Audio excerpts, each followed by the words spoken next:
Deus me chame para lá, bem certo estou que o Salvador contente me receberá, e face a face eu te verei, liberto e salvo cantarei.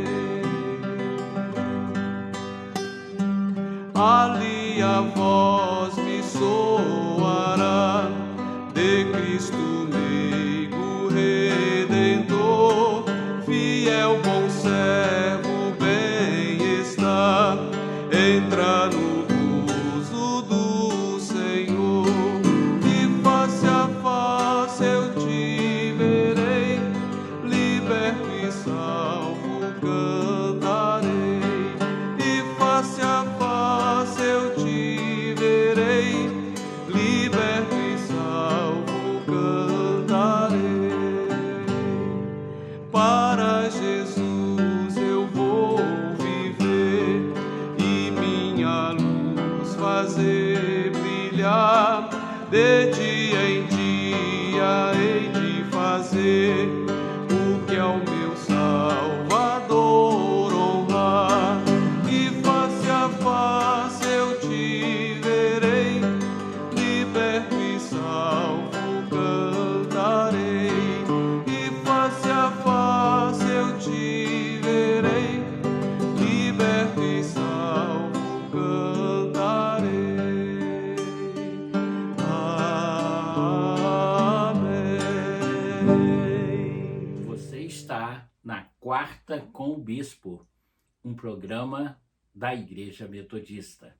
Quero saudar a todos os colegas pastores, pastoras, missionários, missionárias, a você, meu querido irmão, minha querida irmã, que nos acompanha pelo canal do YouTube.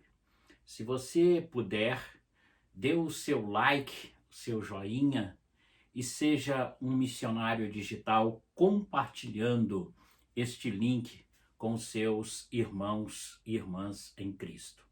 Hoje nós estamos na terceira parte do nosso programa Quarta com o Bispo, quando iremos falar sobre o purgatório, a doutrina de número 14 de religião do metodismo histórico do purgatório, hoje a terceira parte.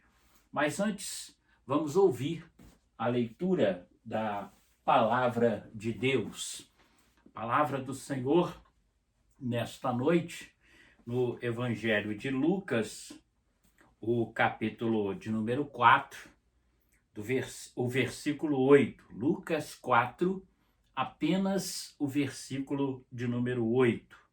A palavra do Senhor assim então nos diz: mas Jesus lhe respondeu: está escrito, ao Senhor teu Deus adorarás e só a ele darás culto.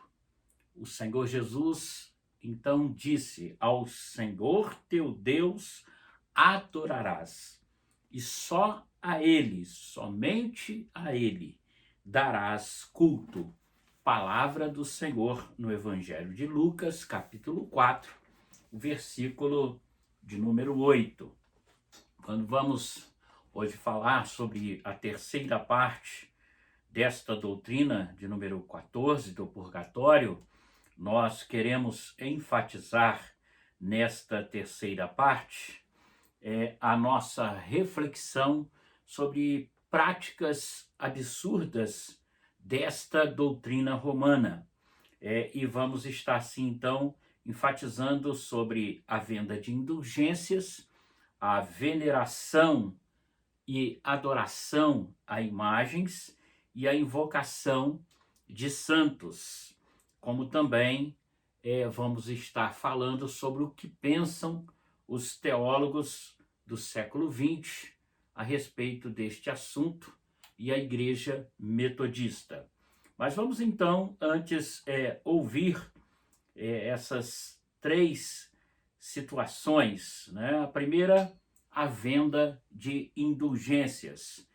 É a crença na remissão dos pecados concedida pela Igreja Romana. Então, uma vez que eles vendiam as indulgências, as vidas que tinham ido para o purgatório eram assim então absolvidas. Basicamente, esta é a ideia da Igreja Romana. Essa prática absurda, ela foi veementemente combatida através da reforma da Igreja, a reforma protestante. Lutero, Martim Lutero, que era um monge católico, ele escreveu 95 teses e fixou essas 95 teses no castelo de Wittenberg no dia 31 de outubro de 1517. E boa parte destas 95 teses combatiam essas ideias como venda de indulgências, né? Lutero, ele combateu durante a prática romana essa venda, né, e perdão de indulgências, pois ele acreditava que são práticas antibíblicas, e realmente as são práticas antibíblicas. A Igreja Romana, ela naquele tempo fazia isso exatamente para obter ganhos ou lucros, dinheiro, inclusive para construir a Capela do Vaticano ou a Catedral de São Pedro em Roma, né? Ela vendeu muitas indulgências para construir aquela bela e magnífica catedral. Quando lá estive alguns anos atrás, visitando a cidade de Roma, tive a curiosidade de ir no Vaticano. Não sei se você sabia, o Vaticano ele é um dos menores países do mundo, para que possa, assim então, dar status ao Papa como chefe de Estado. Assim, quando o Papa visita a qualquer país, ele visita também com status de chefe de Estado. Ele não passa, como eu, como você, cidadãos comuns, por uma alfândega, por nada disso. Então ele vive ali na Catedral de São Pedro, que foi construída com a venda de indulgências. A Bíblia, a palavra de Deus, ela afirma, esta palavra, a palavra de Deus, afirma que somente Deus, Jesus, pode perdoar pecados. Somente há perdão em Jesus Cristo. E nós, quando somos transgressores e transgressoras da lei, devemos pedir perdão a quem pode nos dar, que é Deus em Cristo Jesus. Se confessarmos os nossos pecados, Ele, Jesus, é fiel e justo para nos perdoar. É o que afirma a Bíblia, a palavra de Deus. Jesus Cristo, ele, certa feita, deixou isso bem claro no Evangelho de Mateus, capítulo 9, versículo 6, quando diz: ora, para que saibais que o Filho do Homem tem sobre a terra autoridade para perdoar pecados, então ele disse ao paralítico: levanta-te, toma o teu leito e vai para a tua casa. As pessoas estavam questionando e Jesus disse: para que vocês saibam que eu, Filho de Deus, tenho autoridade, eu digo então ao paralítico: levanta-te, os teus pecados estão perdoados, anda, volta para a tua casa. E a palavra de Deus afirma que aquele homem imediatamente levantou e andou para a glória de Deus, porque os seus pecados foram perdoados em Cristo Jesus. Que maravilhas, né? É um absurdo acreditar que uma instituição humana ela passiva, né, de tantas coisas como corrupção humana e tantas situações. Hoje a gente vê, não somente na igreja romana, mas em muitas igrejas, corrupção, líderes sendo acusados de pedofilia, de desvio de dinheiro e de tantas coisas corruptas. É um absurdo achar que essa instituição tem poder para perdoar pecados, porque venda de indulgências é perdão de pecados. E isto é um absurdo, uma mentira. Só Jesus Cristo pode perdoar pecados. E sabe quanto que você vai pagar para ele perdoar os seus pecados? Nada. É de graça. É a graça do Senhor que desceu sobre nós através do perdão. Jesus não cobra nada a ninguém. Ele já deu a sua vida por nós. Ele quer que você receba esse perdão e sim, viva em gratidão a Ele uma vida nova. Aleluias. Outro procedimento é a veneração e adoração de imagens. Geralmente os católicos hoje estão dizendo que não é bem assim. Se você abrir talvez a sua televisão num programa católico, ele vai dizer, não é bem assim, não é venerar uma imagem, não é bem assim. Ele vai disfarçar, mas na verdade, nada mais é do que uma veneração e uma adoração de imagens. Os romanos, eles disfarçam esta prática idólatra, dizendo que venerar é apenas um ato de respeito, mas a prática não é apenas um ato de respeito, porém de se curvar perante uma imagem, fazer pedidos à imagem, prestar culto através de celebração, procissão, levar, carregar aquela imagem e outras práticas que vão além do significado da palavra venerar enquanto respeito.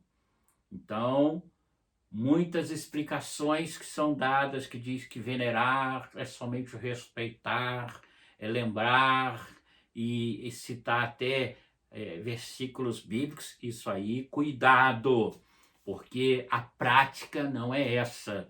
Você vê por aí muitos se curvando perante imagens, fazendo pedidos a imagens, fazendo procissão, e essas práticas, elas falam mais alto. E contra fatos não há argumentos, né?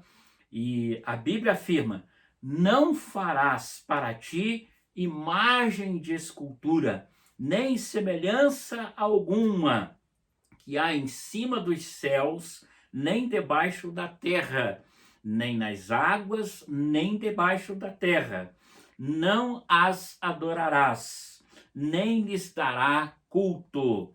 Somente ao Senhor teu Deus adorarás. O que Jesus disse para o diabo? Somente ao Senhor teu Deus adorarás, e só a Ele darás culto.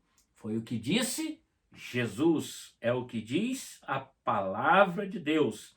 Esse versículo que citamos está em Êxodo, capítulo 20, versículos 4 e 5, se você quiser conferir na sua Bíblia. Como nós podemos observar, a veneração e adoração dos romanos não é apenas um ato de respeito, mas uma prática de fazer esculturas e ídolos, imagens. É uma prática de adorar, de cultuar, de colocar esses ídolos acima de Deus. Portanto, é uma prática herética, absurda e antibíblica, pois contra fatos não há argumentos. E por último, invocação de santos. Essa prática, ela também é realizada pelos romanos e fazem preces e pedidos a vários santos. Isto é uma invocação aos mortos, ou seja, uma prática comum no romanismo e no espiritismo, que condena, que é condenada pela Bíblia, pela palavra de Deus. Invocação aos mortos é condenado.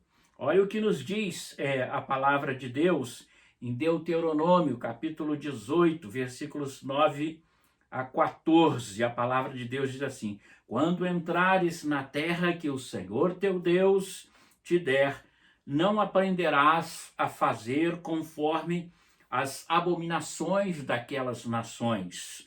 Entre ti não se achará quem faça passar pelo fogo o seu filho ou a sua filha, nem adivinhador, nem prognosticador, nem agoureiro, nem feiticeiro, nem encantador, nem quem consulte o espírito adivinhador, nem mágico, nem quem consulte os mortos, pois todo aquele que faz tal coisa é abominação ao Senhor.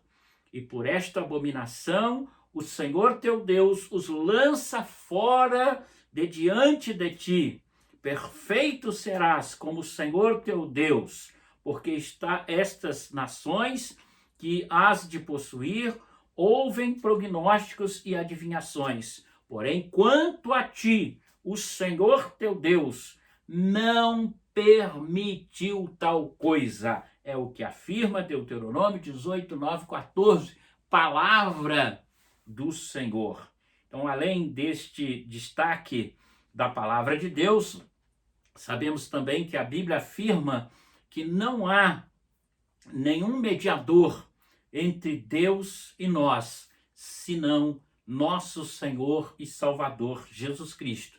Veja o que está escrito em 1 Timóteo, capítulo 2, versículos 5 e 6. Portanto, há ou existe um só Deus e um só mediador entre Deus e os homens, Cristo Jesus, homem, o qual a si mesmo se deu em resgate por todos, testemunho que se deve prestar em tempos oportunos. É o que afirma a palavra de Deus em 1 Timóteo, capítulo 2, versículos 5 e 6. Assim, então, meus queridos irmãos e irmãs, são práticas abomináveis e absurdas. Para concluir essa terceira parte, Paul Tillich, o grande teólogo do século XX, ele declara: mediadores crescem à medida em que aumenta a distância entre Deus e o homem. Paul Tillich ainda diz: mediar no cristianismo significa estabelecer uma ponte sobre o abismo intransponível que medeia entre o infinito e o finito, entre o incondicional e o condicional. Mas a função de mediar, olha o que ele diz, a função de mediar é mais do que simplesmente tornar concreto aquilo que é último. Mediação é reunião. O mediador tem uma função salvífica. Ele é o Salvador. Então, Paul Tillich, ele nos traz esta conclusão, que esse mediador é Salvador. Então, se você coloca um homem para mediar a sua causa com Deus, ele tem que ser o teu Senhor, o teu Salvador. E este único homem que é mediador e que é o nosso Senhor e o nosso Salvador e que pode nos trazer a graça, a bênção da salvação, a Bíblia afirma, a palavra de Deus afirma, é Jesus Cristo, é Jesus Cristo. Aleluias! Louvado e glorificado seja o nosso Deus. Qual é a posição da igreja metodista em relação a isso. Nós, metodistas, reafirmamos que acreditamos somente na existência de inferno e céu. Não existe purgatório. Não existe céu, inferno e purgatório. Existe só céu e inferno, de acordo com a palavra de Deus. Acreditamos que somente Cristo tem poder para perdoar pecados. Nós, metodistas, acreditamos que somente Jesus Cristo tem poder para perdoar pecados. Não veneramos e não adoramos imagens ou qualquer relíquias. Não praticamos a invocação de santos. Consideramos tudo isto uma invenção romana que é fútil, sem base em nenhum testemunho das Escrituras sagradas. Portanto, repugnantes perante Deus. A visão metodista, ela é clara, ou seja, cremos somente em Jesus Cristo para a salvação do ser humano e a manifestação da vida eterna nos céus. Aleluias. Aceitando Jesus Cristo como Senhor e Salvador, somos perdoados dos nossos pecados e devemos viver uma vida nova, pois as coisas velhas, antigas se passaram e tudo se fez novo. Aceite Jesus como Senhor e Salvador da sua vida, receba o perdão dos seus pecados e passe a viver, a experimentar uma nova vida. As coisas antigas, as coisas velhas, os pecados, os erros ficaram para trás. Agora você é uma nova criatura. Eles ficaram crucificados, ficaram lá na cruz. E você agora é um novo homem, uma nova mulher, um novo ser. Quando aceita Jesus como Senhor e Salvador da sua vida, os seus pecados estão perdoados. Em nome de Jesus. Aleluia. Assim, então, nós temos um único mediador entre nós e Deus. E esse único mediador entre nós e Deus é Jesus Cristo, o nosso Senhor e Salvador. Nós, metodistas, obedecemos e praticamos os mandamentos de Deus descritos no Antigo e no Novo Testamento, pois a Bíblia Sagrada é a nossa única regra de fé e prática. Aleluias! Louvado e glorificado seja o nome do Senhor. O melhor de tudo, dizia John Wesley, é saber que Deus está conosco. Feche os seus olhos, curve a sua cabeça. Vamos falar com Deus. Pai, nós te louvamos por esta terceira parte do artigo 14 de Religião do Metodismo Histórico do Purgatório e cremos que a tua palavra é bem clara, que esta doutrina da Igreja Romana é absurda e repugnante perante os teus olhos, pois tu mandaste Jesus para morrer por nós. E quando nós aceitamos a Jesus como Senhor e Salvador da nossa vida, nos tornamos uma nova pessoa e assim possuímos a vida eterna em Jesus. Então abençoa este teu filho, esta tua filha, que ouve esta mensagem, perdoa os seus pecados, seja o Senhor e Salvador desta vida, o único mediador, aquele que tem poder para abençoar. Nós oramos colocando esta vida nas tuas mãos, como também a minha vida, a vida de cada irmão e irmã, profetizando uma vida nova em Jesus. Assim oramos, abençoando o teu filho, em nome de Jesus. Amém.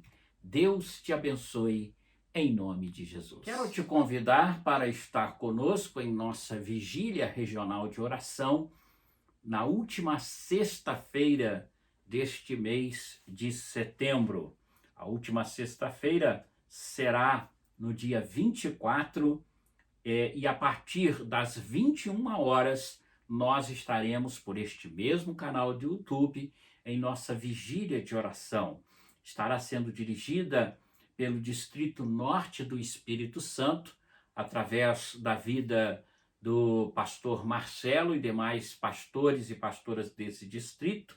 Você é o nosso convidado para estar conosco nesta vigília. Você esteve na Quarta com o Bispo, um programa da Igreja Metodista. Deus te abençoe, um bom descanso, em nome de Jesus. Amém.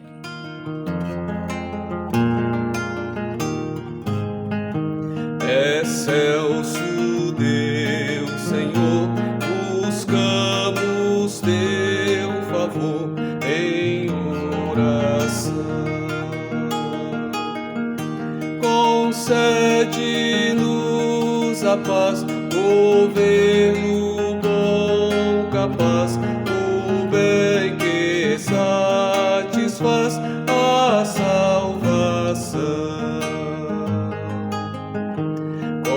Confiamos só em ti, vem dominar aqui, ó Rei dos Reis.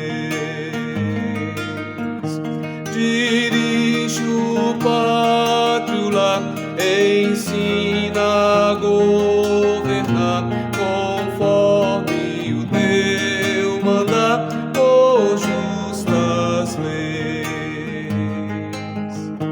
Ao presidente, ó Deus, inspira desde os céus o teu temor, que possa bem cumprir o seu mandato e ouvir agora e no porvir real louvor. A cara pátria tens sustento e todo bem de ti, Senhor. Aos pobres dá comer, aos ricos faz ver, que sempre é bom viver em mútuo amor. Poder supremo tens de paz